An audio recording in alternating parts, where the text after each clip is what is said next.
नमस्कार छात्रों। आज जो हमारी क्लास होगी कक्षा 10वीं की अध्याय 2 जिसका नाम है बहुपद। इसमें प्रश्नावली 2.2 ही हमको करना है। चूंकि 2.1 विकल्प के रूप में है तो उसको हम नहीं करेंगे, लेकिन 2.2 में जो है हमने पहले के सवालों में सिखाया था। जो पहला सवाल था उसमें लिखना था कि निम्न द्विघात बहुपदों के शून्य ज्ञात कीजिए तथा शून्य के एवं गुणांकों के बीच सत्यता की जांच कीजिए, जिसको हमने कल अच्छे तरीके से सीखा था। आज जो है हमें सीखना है एक द्विघात बहुपद ज्ञात कीजिए जिसके शून्यकों के योग तथा गुणनफल क्रमशः दी गई संख्याएं हैं। अर्थात यहाँ पर हम लिखेंगे, दिया है हमें, यहाँ पर दिया है मूलों का योगफल। मूलों का योगफल बराबर जो हमारा पहला मान होगा 1/4, यह हमारा मूलों का योगफल अर्थात अल्फा प्लस बीटा बराबर कितना होगा 1/4 तथा हमारी जो दूसरी संख्या होगी वो हमारा मूलों का गुणनफल होगी। अर्थात हम यहाँ पर लिखेंगे मूलों का गुणनफल, जिसे हम ब्रैकेट में लिखेंगे अल्फा इंटू बीटा बराबर क्या लिखेंगे -1 लिखेंगे। चूंकि हमें निकालना क्या है, हमें यहाँ पर सवाल में स्पष्ट लिखा है कि एक द्विघात बहुपद ज्ञात कीजिए। तो द्विघात बहुपद ज्ञात करने का जो हमारा सूत्र होता है वो सूत्र होता है एक्स का square minus alpha plus beta into x plus alpha into beta बराबर 0। यहाँ पर जब हम मान लिखेंगे तो क्या होगा, एक्स का square minus alpha plus beta की जगह पर हमको 1/4 दिया गया है, तो हम यहाँ पर 1/4 इंटू एक्स लिखेंगे। धन अल्फा इंटू बीटा का मान जो है वह -1 दिया है, अर्थात यहाँ पर हम -1 बराबर में हम 0 लिखेंगे। देखिए जब यहाँ पर हल करते हैं तो एक्स स्क्वायर माइनस एक्स का जब हम ब्रैकेट के अंदर गुणा करेंगे तो ये हमारा x/4 बन जाएगा प्लस, और यहाँ पर जो है प्लस माइनस जब हम इसका गुणा करेंगे तो प्लस माइनस क्या होता है, माइनस होता है, और ये 1 लिखेंगे इक्वल में 0 लिखेंगे। चूंकि हमें दिख रहा है कि पूरे समीकरण में एक्स स्क्वायर के बटे में 1, एक्स के बटे में 4 और यहाँ 1 के बटे हमने 1 लिख दिया। चूंकि हमारा एलसीएम जो नीचे का है 4 बनेगा, इसलिए यहाँ 4 है, यहाँ पर 4 बनाने के लिए हमें 4 का गुणा और यहाँ पर 4 बनाने के लिए हमें 4 का गुणा। जितने का गुणा हम नीचे करते हैं उतने का ही गुणा हम ऊपर करते हैं और यहाँ भी करेंगे। तो यहाँ पर जो है हमारा 4 4 एक सा है, अर्थात 1 से लिखे हुए हैं, यहाँ पर हम 4 लिख देंगे।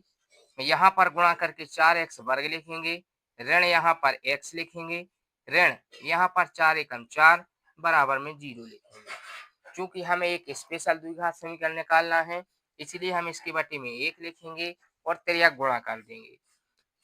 जब हम तिर्यक गुणा करेंगे तो 1 का गुणा करेंगे तो हमारा जो आंसर है 4x वर्ग ऋण के x और ऋण 4 बराबर में 1 का यहाँ गुणा करने पर यह ज्यों का त्यों रहता है, जबकि 4 का शून्य में गुणा करेंगे तो यह शून्य आ जाएगा। देखिए तो यही हमारा द्विघात समीकरण होगा। अर्थात यहाँ से हम इसको एरो के निशान से यहाँ पर स्टार्ट कर सकते हैं। अर्थात जो हमारा सवाल होगा 4 से 5 स्टेप में इसका आंसर मिल जाएगा। तो यहीं पर ये हमारा वर्ग समीकरण होगा। हम हिंदी में लिख सकते हैं लास्ट में, अतः हमारा एक अभीष्ट द्विघात समीकरण 4x वर्ग ऋण के x ऋण 4 होगा बराबर 0। एक बार हम इसको फिर से देखते हैं क्या करना होता है। सवाल में हमें लिखा है कि एक द्विघात बहुपद ज्ञात कीजिए। चूंकि यहाँ पर मूलों का योगफल 1/4 तथा मूलों का गुणनफल ऋण 1 दिया गया है, तो हमने इसको यहाँ पर दिया है करके लिख दिया। यहाँ पर जो सूत्र लगेगा एक्स का square minus alpha plus beta into x plus alpha into beta बराबर 0। यहाँ पर जब लिखेंगे तो x square minus alpha plus beta का मान लिखेंगे into x plus alpha into beta का मान -1। जब इसको हम सॉल्व करेंगे एक्स स्क्वायर माइनस जे लिखे जाएंगे एक्स अपन 4 -1। चूंकि इनका एलसीएम जो है 4 बन जाएगा सभी जगह।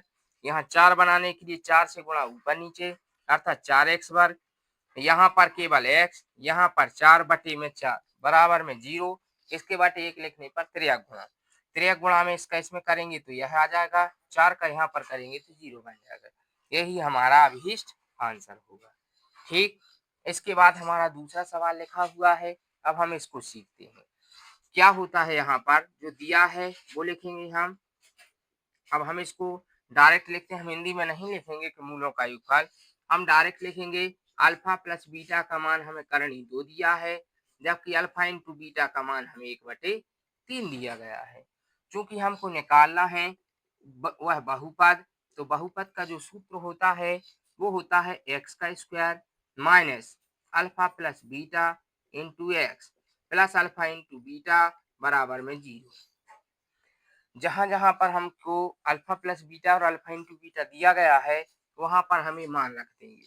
अर्थात यहाँ पर जो होगा x square minus alpha plus beta की जगह हम लिखेंगे अंडर रूट के अंदर 2 इंटू एक्स है तो एक्स लिख देंगे प्लस अल्फ़ा इंटू बीटा का मान हमें 1/3 दिया गया है तो यहाँ पर हम 1/3 लिख देंगे। बराबर में जो है हमारा 0 चलता है तो हम वो 0 लिखेंगे और यहाँ पर देखिए कि इसके बटे में हम 1 लिखेंगे, यहाँ इसके बटे में भी हम 1 लिखेंगे। चूँकि यहाँ पर हमारा जो लासा है वो 3 बनेगा, अर्थात हमें हर समान करने के लिए क्या करना होगा? 3-3 से हम सभी जगह गुणा करेंगे, 3 तो यहाँ पर पहले से है, यहाँ पर 3 बनाने के लिए 3 का गुणा यहाँ पर, तो 3 का गुणा यहाँ पर भी 3 का गुणा और यहाँ पर भी 3 का गुणा। अगले स्टेप में हम देखेंगे हमारा 3 जो है लासा एक बार लिखा जाएगा, यहाँ पर जो है 3x वर्ग ऋण के 3 रूट 2 इंटू एक्स हो जाएंगे प्लस 1 लिखेंगे बराबर में 0। इसके बटे हम 1 लिखेंगे, जब यहाँ पर त्रियक गुणा होगा तो ये 3x वर्ग ऋण के 3 root 2x plus 1 is equal to 3 zero जा 0 होगा। अर्थात देखिए जिसमें x की पावर 2 होती है वही हमारा द्विघात समीकरण होता है। तो देखिए हमने इसको शॉर्ट में कर दिया है और ये हमारा जो है करेक्ट आंसर होगा। ठीक, ये जो है हमारी प्रश्नावली 2.2 थी जिसमें हमने आपको बहुपद निकालने सिखाया, जबकि इसके पहले जो है हमने उनके मध्य पद को तोड़ना एवं उनके शून्यकों एवं गुणांकों के बीच सत्यता की जांच को सीखा था। इसके बाद जो हमारा तीसरा अध्याय होगा जिसे हम पढ़ेंगे कल, जिसका नाम है दो चरों वाले रैखिक समीकरण। ठीक, आज की क्लास में इतना ही।